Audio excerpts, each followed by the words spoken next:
months ago. I wrote this poem last year, the end of last year, because I believe that although it's the elephant in the room, the topic nobody wants to talk about, suicide has to be addressed. And just 1 month ago, I lost a friend to suicide, reminding me of just how important this message is. So I dedicate this poem to him. And now, a flood sanctuary. As they read his obituary, the church was filled with ocean, tears falling, filling, flooding the sanctuary.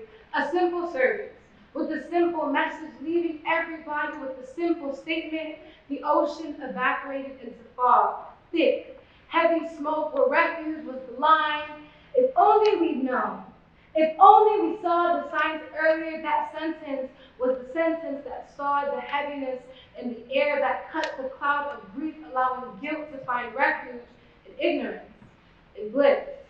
Hashtag, his death was a tragedy and he will surely be missed. Hashtag, we have to stop letting suicide take the lives of our kids. A short article on a local paper. A moment of silence in his school. 1 month after they read his obituary, everything went back to normal, but mother was yet to return to his room, filled with memories of breastfeeding her young baby, playing with cars as he started aging, reading together books, coloring pictures of princes, but now mother's prince lay buried. So her hand shook. As she opened the door, flooding her head were images of her baby on the floor with pills spilling from his hand, pale face, rolled back eyes. Mother could no longer stand, so she fell to the floor, wailing, exclaiming, "If only we know!" Again, her guilt found refuge in the statement that everybody had grown so familiar in saying. Her eyes, wet like rainforest, fell to the corner of the bed, to a letter, which seemed to be shining so bright. Mother picked up the envelope with the inscription, "In case I lose the fight." She sat against the bed. Guilt could no longer take refuge because of what he wrote in that letter. As she read, she wept. This letter wasn't a "I'm sorry." It wasn't a "It's not your fault." This letter told of a mental prison, and if only you listened instead of dismissing me. This letter was a list of signs that they missed, that he stopped eating and became skinny, yet nobody asked. Rather told him he needs to increase his body mass so he could be better at football. The sign that he couldn't sleep. And they told him to close his eyes, that he stays up too late, always on that phone, which was always on silent, which never rung when he needed it to. How he learned to keep quiet. How he learned that it was just a phase. Now he lay dead. They tried to explore what could have been resolved when one night he came knocking on his parents' door and told them he was sad. And his father got all mad for waking him up. Mother said a good diet would lift his spirit. None of them would hear him, but they always claimed to listen. They always said they'd be there, and they kept their promise by being there, but they were never present, never gifted their kid with their full attention, never tried to understand, only always gave him a lesson, lessening his ability to speak, to talk. So when he walked alone.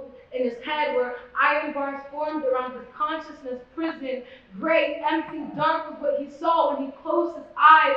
So he always wanted to keep them open, became a plate, and kept piling, kept filling with stuff, with football, with debate, with basketball, so he'd come home late, so he wouldn't have to be alone with himself and his thoughts. But every night depression came to the gate of his prison and knocked, and knocked, and knocked. At first, he told depression that the prison was locked, until depression smiled and said, "I have a place for the lost," and knocked, and knocked, and knocked, until the knocking was the only thing he heard, until the knocking resembled the rattle of a pill bottle, until the knocking resembled the rattle of a pill bottle. He reached for mom and dad one last time, telling them what was going on. They told him, "You're a good kid. You'll be fine. It's just hormones." And in that moment, depression knocked again and told him to look at just how much he is alone.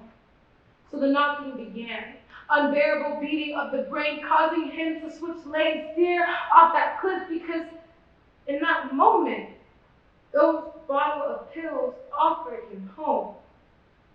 So suicide became an SOS, and he became roommates with death. The end of the letter solemnly read, "It's not your fault, Mom. Neither is it mine. In case I lose this fight, please tell the people that prison begins to form when you become dismissive. So instead of mourning for me, ask yourself, how can I make sure to listen?"